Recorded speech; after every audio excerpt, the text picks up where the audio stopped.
wanted to tell you guys about my heart surgery, and kind of it set the tone for my life and how I really became who I am.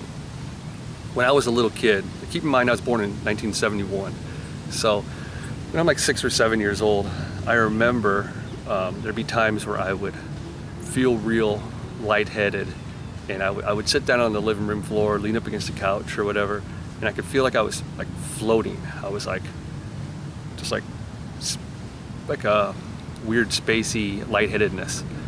And looking back, that was probably the first few times that I had some issues. Now you're a kid, you tell your mom, "Oh, I felt weird." They check you out. They don't know what's going on, you know. And then I'd have a couple spells like that every year, it seemed like. And it wasn't until I started getting into my early teens when I could say, "No, I think there's something wrong here." And my mom was actually around a couple times, and they took me to the doctors, and they checked me out. They said, "Oh, he has a slight mitral valve prolapse," and they at one point they sent me home with like a monitor on me for a while. And so keep in mind, this is like in the 80s. So I'm walking around with this monitor, and then you take it in, and it recorded like 2 days worth of stuff, and they read the paper and they don't see anything. It didn't happen, right? So it's getting spooky out here. So then, as I get older, I can kind of feel it coming on. And I used to think it was from exertion and stuff, but come to find out it really wasn't from that. When I got like 18 is when I could kind of tell like I'm getting really sick, you know, again. Like I could tell it was my heartbeat. My heart rate would just start racing, and then I would get lightheaded and stuff. But it would always go back down. And it wasn't from like playing the sport or running or anything or being dehydrated or whatever. It would just happen out of nowhere. And that's when the doctors kind of narrowed it down and figured things out. But when I got into a little bit later on, they realized they call it WPW syndrome. And what it is an accessory pathway that allows too many electrical signals to trigger your heart rate. Like the electrical signal would bump, tell it to beat, bump, bump, bump, bump, bump. Well, I had an extra one somewhere that would every once in a while, it wasn't the primary one, but it would send extra signals, and that would give me double, triple heartbeats, and my heart would race. And then it would just, since it's not my primary one, it would just kind of turn itself off. It wouldn't be active. It probably wasn't very pronounced or powerful of a signal. So they think they'd found it. They went like through the groin area, and they found it. They were going to do a surgery. Well, they said they could actually do it through the groin area. I had the procedure done, and when I woke up, I was in like intensive care, and my chest was ripped open. They couldn't do it from the groin area, and when they were in there, they needed to go ahead and go with the surgery, and so they gave me open heart surgery to do it. And I was supposed to be fine. Well, I was fine for a while, but whatever they did seal off, it wasn't it. It wasn't the only one. And it triggered this other one to just rapid fire more often. And so my heart rate would go, sudden take off to like 150 something, and then it would stop and go back down.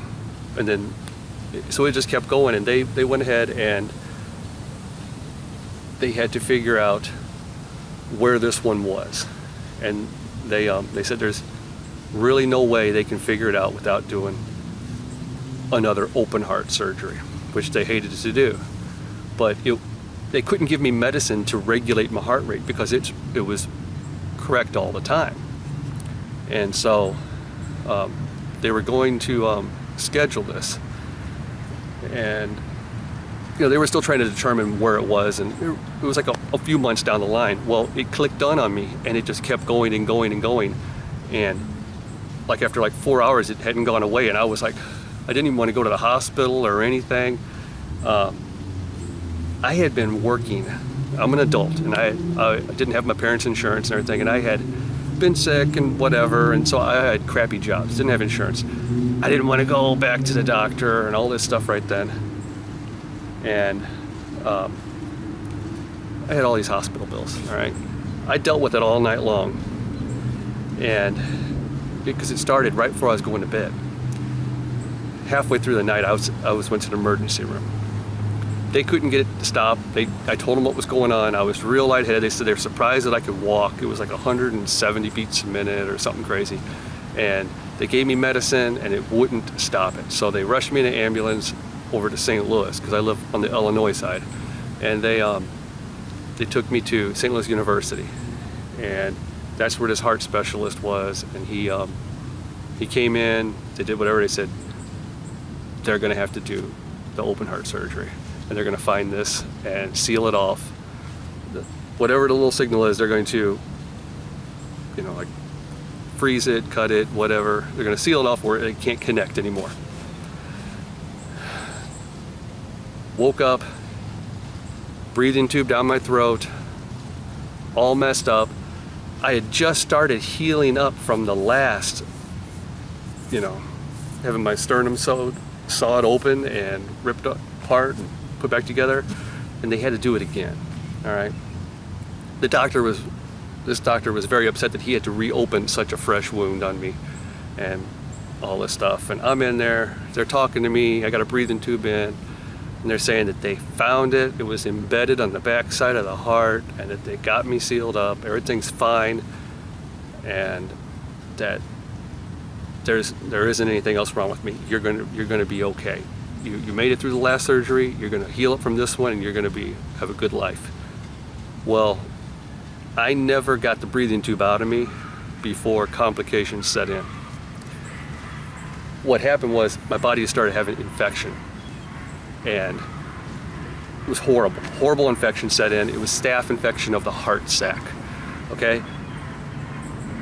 They came in, my mom was there all day and all night, every day. My father had just taken another job, and he was there as soon as he would leave work and up until before he had to go to work. And it was stressing them out. They thought I was dying. They didn't know. The doctor was so upset. I had staph infection, and it was spreading. It made my lungs fill up with fluid, and they were tapping. I'm sitting up with the breathing tube, and they were tapping my lung, and I remember looking over, and it filled these two big, like, quart-looking bottles of this stuff, and it was black. And the doctors were saying that it's bad infection because it was black fluid coming off my lungs. I couldn't breathe, even with the tube in me. I was having problems. I just kept getting worse. They couldn't get rid of the infection, no matter what they were doing. So they decided they were going to have to go in and reopen me again, wash out the heart sac where they feel that that's where the infection is starting, and treat me, mega doses of antibiotics and all this stuff. And they were shook up. They told my parents told me all this afterward, that they said that there's a really, really good chance that he's not going to live through this, because we do not have an antibiotic that cures the type of infection he has. We've tried everything. So they give me another surgery, wash me up inside and out, all this stuff.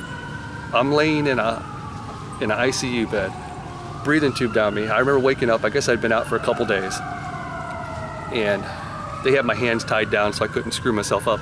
I had these cords, and I had these like tubes that were coming out of my stomach all over into this machine that was pumping, and it was pumping these antibiotics up, and one was all the way up in me and still going through the heart sac, these little bitty ones, and it was some sort of medicine. It was washing around in there all the time, and I was just a mess. I couldn't do anything. I remember laying there, and at night, and I'd have these like panic attacks because the machine breathed for you. So when it wants you to breathe, it breathes. It goes, and you'd lay there and you'd start thinking like, I want to breathe. And it was like I was just like stressed out and hallucinating, and everything, and I'd go in and out for a couple days at a time where I didn't even hardly wake up, because the infection, where they would get it to subside a little, and then it would just come back with a vengeance. They were telling my parents the whole time that, you know, it's not good. There's no light at the end of the tunnel here. They were giving me experimental antibiotics and all kinds of things. Eventually, I woke up just like freaking out and screaming, and like I had this tube down my throat, but I'm screaming, what's going on? They undo my arms, and I'm pointing, I'm hurting really bad. My appendix burst from all the infection in my body. My appendix burst, and it woke me up out of my pretty much like a light coma. And I'm pointing, and they rushed me down to a CAT scan, look at me. I got all this crap they're towing along, and this pump on my heart. I had these tubes, all these things. They went up inside of me, all right? And they were hooked to a machine. It was just going all the time. So they figured out it was my appendix burst from the CAT scan or whatever. They took me in, they had to do surgery on that. Infection, I was infected. I was in there months, all right? So I stayed in St. Louis University for months, and the doctor was so shook up. His name was Lawrence McBride, and he was a heart surgeon there. And I was the first patient that ever had complications from him, and it was unbelievable the complications I had. And I would have been the first person to ever die, you know, for him. And he took it so bad that he was in my room, and he would come in between his other duties and stuff, and if he was going to sleep, he would sleep in a chair by my bed. Talk about that. That was a good man. And he would talk to me, and I couldn't really talk back, and he would read me stuff out of the newspaper. He'd talk to me, he'd fall asleep in there, and he wanted to let me know that he was so, you know, he cared about me as a person. He felt so bad that, I mean, a real good guy. And he talked to my parents all the time, and he had like a bond with us, and he felt so shook up about this that I don't know. I don't think you'd have that happen in this day and age now. You still would, but it's a rare thing. And he took it to heart. This was his first patient that had complications. So I'd lost all kinds of weight. I don't even know what my lowest was, but I was like a skeleton. I had bed sores. They would roll me over and stuff. I have these spots on my hips and in the middle of my back, like from where my spine would touch and poke through my skin, I guess, mess me up. So I have all these spots on there that look kind of like all these scars that are on the front of me. And I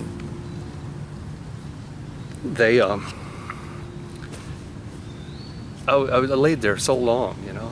Well, my mom would tell me that he came in one day and he told her, there is light at the end of the tunnel. The new medicine we have him on is showing a significant drop in this and that readings and whatever in the blood they always take out. And the whole time my right lung kept filling back up with fluid and collapsing. So there's a big hole over here where they had to keep a tube in it and keep it properly aired up. And it would fill up. They were always tapping it and taking fluid off of it.